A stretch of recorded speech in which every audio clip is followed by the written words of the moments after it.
friends and I, who I will refer to as John, James, Robert, and Charles, if necessary, have been getting into paranormal investigations over the past few years. We aren't professionals by any means, nor do we claim to be. It's just something that we enjoy doing whenever we're all able to get together. We've gone to a few supposedly haunted locations and done some investigations, but nothing prepared us for what we experienced in this story. So one day we were discussing where we should go for our next paranormal investigation. We had just finished another investigation a couple nights prior, so we were still feeling brave from that. As we were discussing where we should go, one of our friends suggested that we should check out this old abandoned school in rural Tennessee.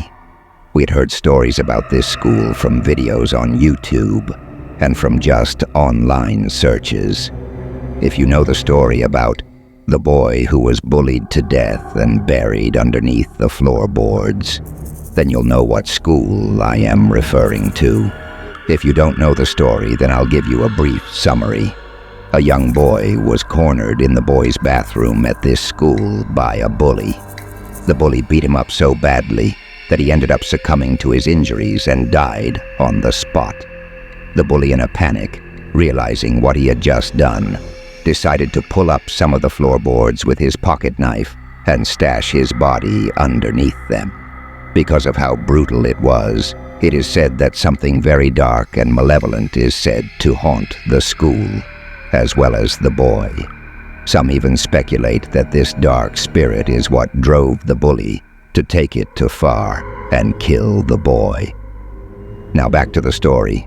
Sadly, our friend John wasn't able to come with us on this investigation, so I invited another of my friends, who I'll refer to as David. David wasn't really into the paranormal like the rest of us are, but agreed to come anyways just to hang out and have something to do.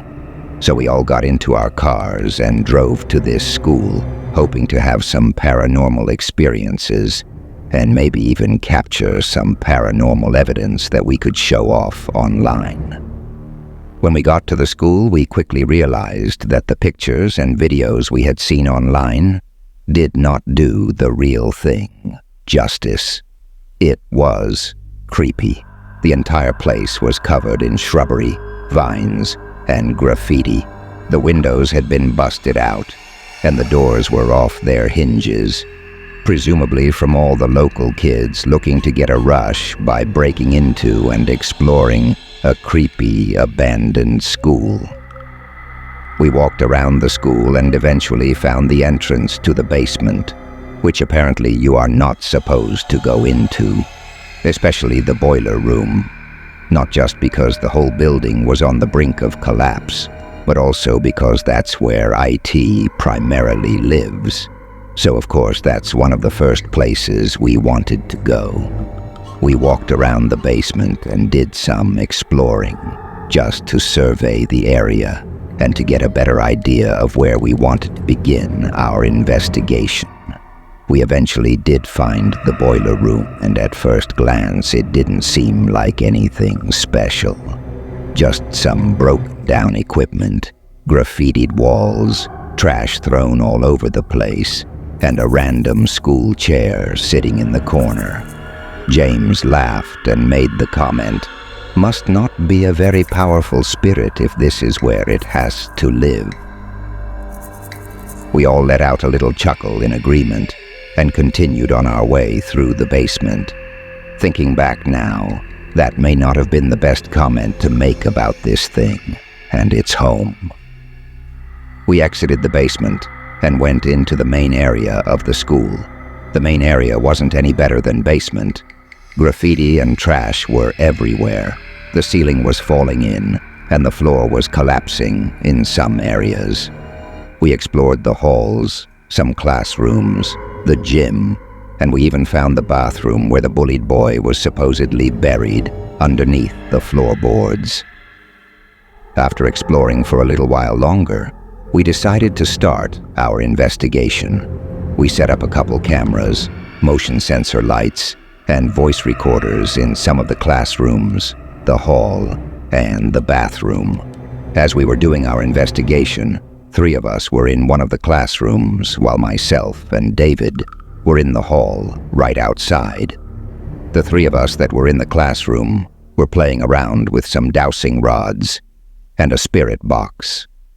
If you don't know what dowsing rods are, they are basically 2 copper rods that can spin freely, and they are used as a way for spirits to communicate with you, either by crossing the rods or pointing. The spirit box is a device that quickly cycles through radio waves and allows spirits to talk through the frequencies. As they were asking their questions in the classroom, myself and David were staring down the hall.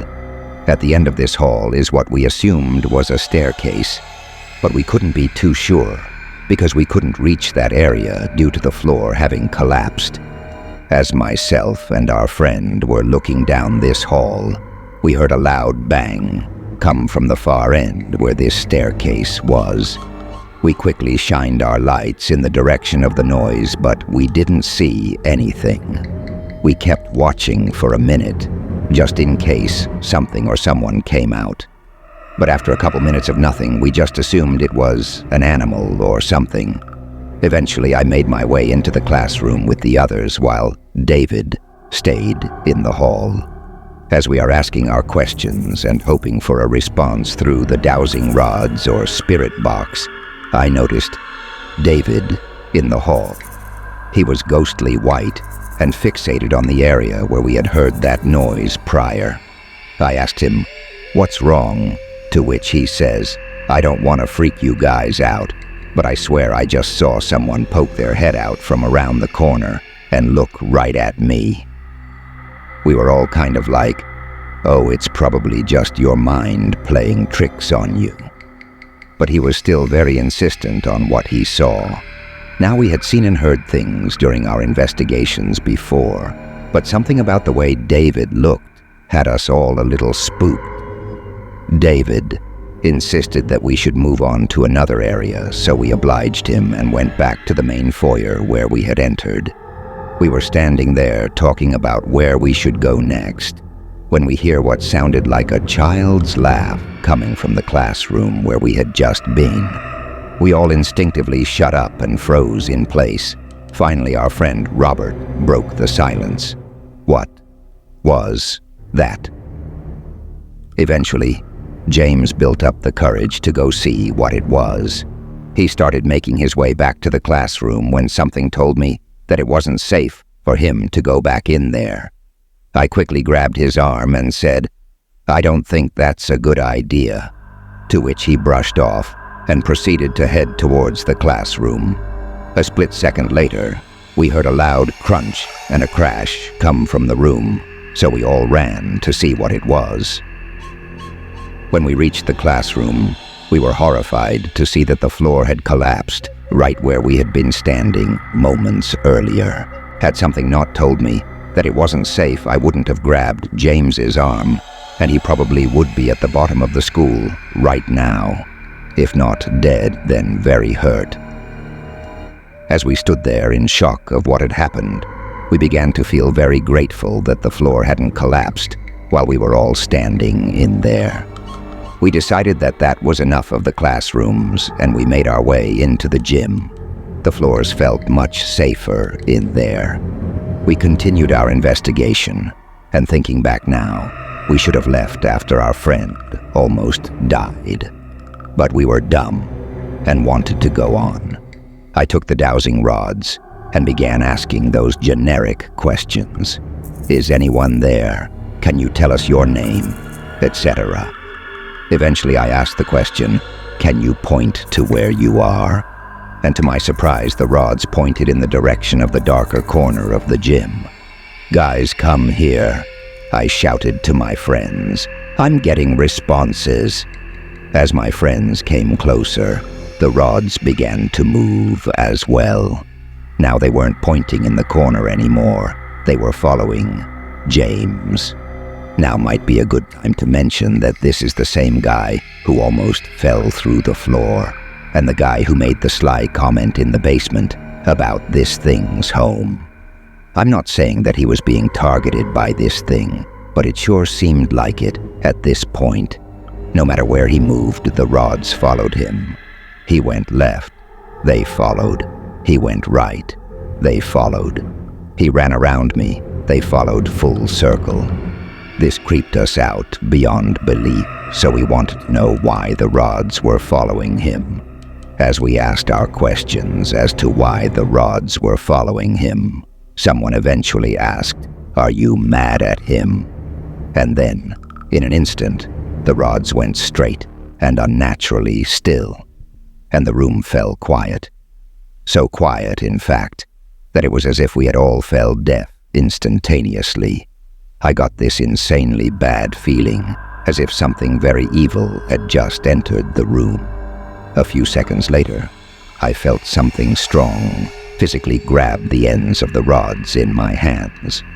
Whatever was grabbing them began thrashing them back and forth with enough force to move my whole body, as if they were trying to break them from my grip. As this was happening, noises started coming from all around the school. It sounded like doors and lockers slamming, things being thrown down the halls and all around us, and screaming. Though admittedly the screaming may have been coming from us, but it didn't help our situation by any means. We were all terrified. We had never experienced anything like this before. Then, David, the same guy who saw the thing at the end of the hall, pointed in the direction of the dark corner of the gym, pointed, and let out a guttural, blood-curdling scream. We didn't even bother to look and see what he was pointing and screaming at. The only thing in our mind at this point was, "Get out, now." We all quickly grabbed our things and sprinted out of the school, back to our cars. We got in and peeled out of there as fast as we could. We met back up at my place, still obviously shaken up by what had just happened. After taking a while to process this experience and decompress, we asked David what he had seen.